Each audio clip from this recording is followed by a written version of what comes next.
बच्चों, मैं लालिमा सिपाहा आज आपको विलोम शब्द पाठ पढ़ाने जा रही हूँ। This could be us. So back to what I was saying. Could be us.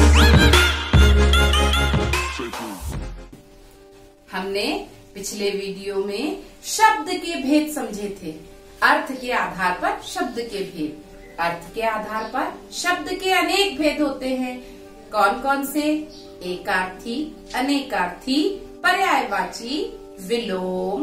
अनेक शब्दों के लिए एक शब्द, ये सारे अर्थ के आधार पर शब्दों के भेद हैं। अब विलोम शब्द किन्हें कहते हैं?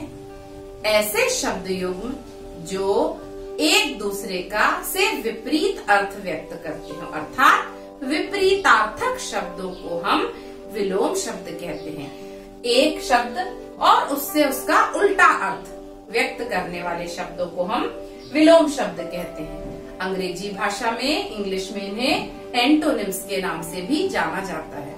ये जो विलोम शब्द हैं, आप अपनी पिछली कक्षाओं में पढ़ते चले आ रहे हैं। प्रारंभिक कक्षाओं से ही विलोम शब्द पढ़ना प्रारंभ करा दिया जाता है। प्रारंभिक कक्षाओं से ही पढ़ा दिए जाते हैं विलोम शब्द, किंतु उसके उपरांत भी हम प्रत्येक कक्षा में विलोम शब्दों का अध्ययन करते हैं ताकि हमारा शब्दकोश बढ़े और हमें शब्दों का स्पष्ट ज्ञान हो। इस प्रकार आज हम कुछ शब्द युग्म जो कि विपरीतार्थक है उनको समझेंगे और याद करेंगे। जो मैं आपको समझाती जा रही हूँ, मुझे आशा है कि आपको ये सारे कंठस्थ भी होते जा रहे होंगे। और अब अगर आपको आज का मेरा वीडियो पसंद आए तो आप इसे शेयर, लाइक और सब्सक्राइब करना ना भूलें। हम आज विलोम शब्दों के बारे में जानेंगे।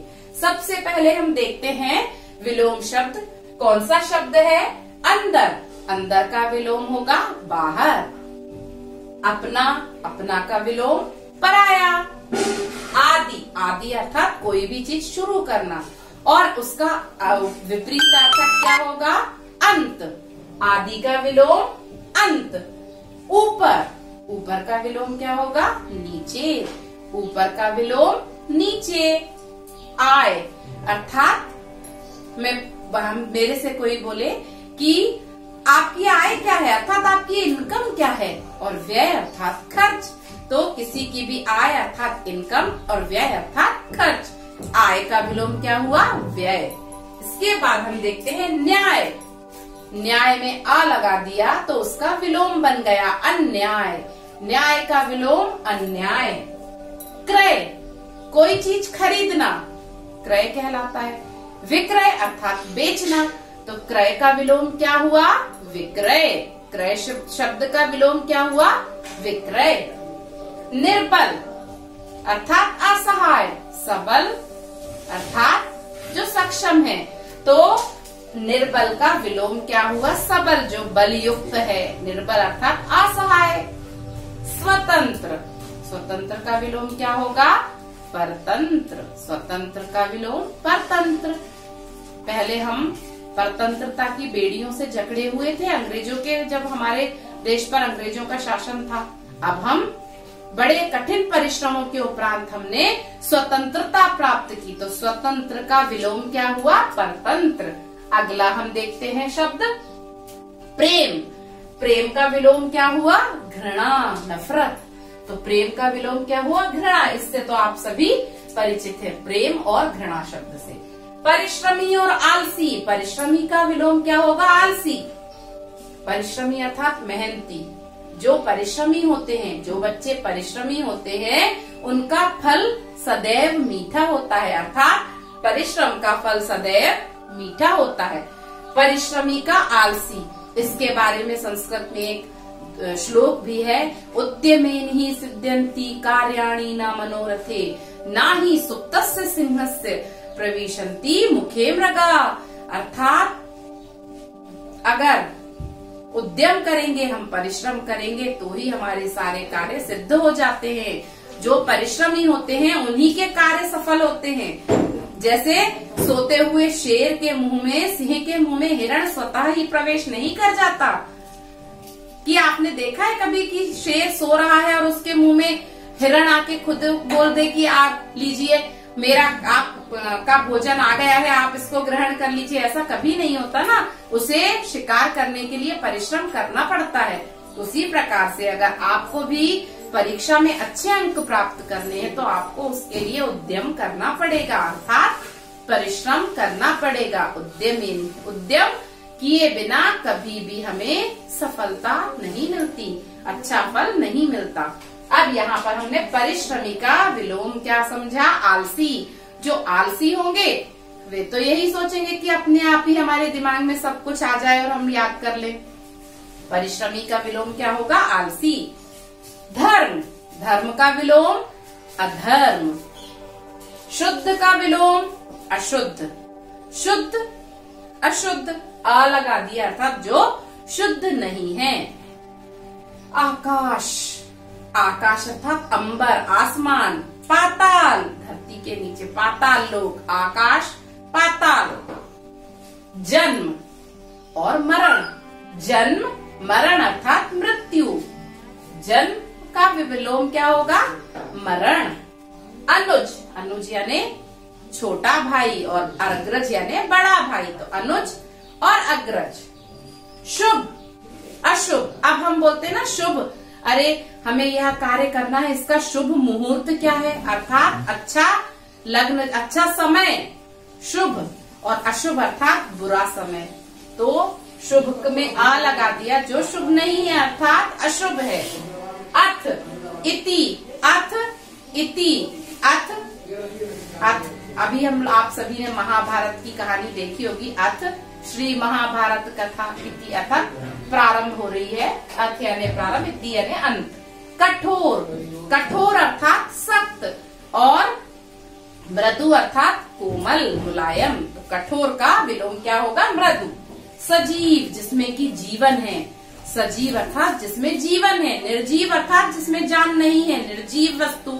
कोई भी सामान हमारे आसपास जो भी सामान रखा हुआ है, जो भी सामान पड़ा है, वैसा निर्जीव है। सजीव जिसमें कि जिसमें जीवन है, जिसमें प्राण है, उसे हम सजीव बोलते हैं। निंदा अर्थात किसी की बुराई करना। निंदा अर्थात बुराई। स्तुति, उसकी स्तुति करना। प्रार्थना करते ना, स्तुति कर ली, लेकिन निंदा का अर्थ होता है बुराई।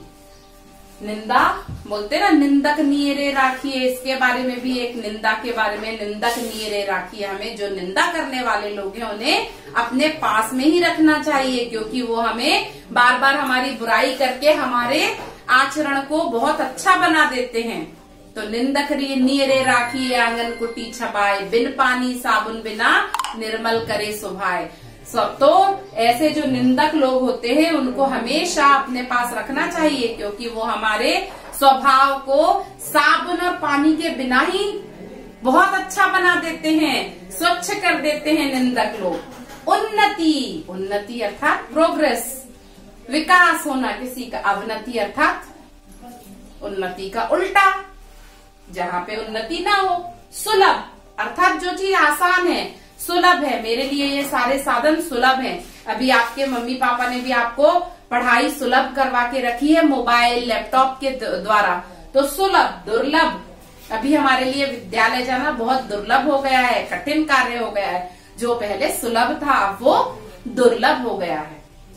मौखिक, मौखिक बोलना, और लिखित, भाषा के दो रूप हैं, मौखिक और लिखित। वैसे ही मौखिक का विलोम होगा लिखित। मौखिक यानी बोलना, लिखित अर्थात लिखना। पाप, पाप का विलोम क्या होगा? पुण्य। पाप से बचो और हमेशा पुण्य कर्म करते रहो। आदर, किसी का आदर करना, हमें अपने बड़ों का सदैव आदर करना चाहिए, यही आपको सिखाया जाता है। कभी भी आप हमेशा इस बात का ध्यान रखिए, कभी भी हमसे बड़ों का अनादर नहीं करना चाहिए। हमें हमेशा, ये हमारे व्यक्तित्व का एक गुण है कि हमें सदैव दूसरों का आदर करना चाहिए। तो आदर का विलोम क्या हुआ? अनादर। जटिल अर्थात जो कि कठिन, जटिल है, बहुत ही मुश्किल है। सरल अर्थात इजी, तो जटिल का विलोम क्या हुआ? सरल। अल्पायु, जिसकी आयु बहुत ही कम हो उसे बोलते हैं अल्पायु। अरे उसकी तो अल्पायु में ही मृत्यु हो गई, अर्थात वह बहुत ही कम उम्र का था, आयु कम थी। दीर्घायु अर्थात लंबी आयु, उसकी आयु बहुत लंबी है। हर्ष, हर्ष अर्थात प्रसन्नता, और विषाद अर्थात दुख। हर्ष अर्थात प्रसन्नता और विषाद अर्थात दुख। उत्थान, अब हम अंतिम शब्द की ओर जो मैंने अभी लिखे हैं यहाँ पर उसकी ओर पहुंच रहे हैं। उत्थान अर्थात किसी का उत्थान होना, ऊपर चढ़ना, उसको का उत्थान हो रहा है, आगे बढ़ रहा है वो ऊंचाइयों की ओर। और पतन अर्थात नीचे गिरना। तो इस प्रकार से हमने अभी कुछ शब्द जाने, जैसे कि और भी शब्द है, सुख का विलोम दुख, ऊपर का नीचे, आगे का पीछे, मोटा का पतला, गोरा का काला, छोटा का बड़ा, सुख का दुख। तो इस प्रकार से ढेर सारे शब्द हैं जो हम हमारी दैनिक दिनचर्या में प्रयोग में लाते हैं और हम बोलते रहते हैं, लेकिन हमें खुद नहीं मालूम रहता कि हमने कितने विलोम शब्दों का अपनी भाषा में प्रयोग किया है। तो आज आपने कौन सा पाठ पढ़ा? विलोम शब्द, जो कि इंग्लिश में इन्हें एंटोनिम्स कहते हैं। ऐसे शब्द जो कि ऐसे शब्द युग्म जो कि एक दूसरे का विपरीत अर्थ बताते हैं, उन्हें हम विलोम शब्द कहते हैं।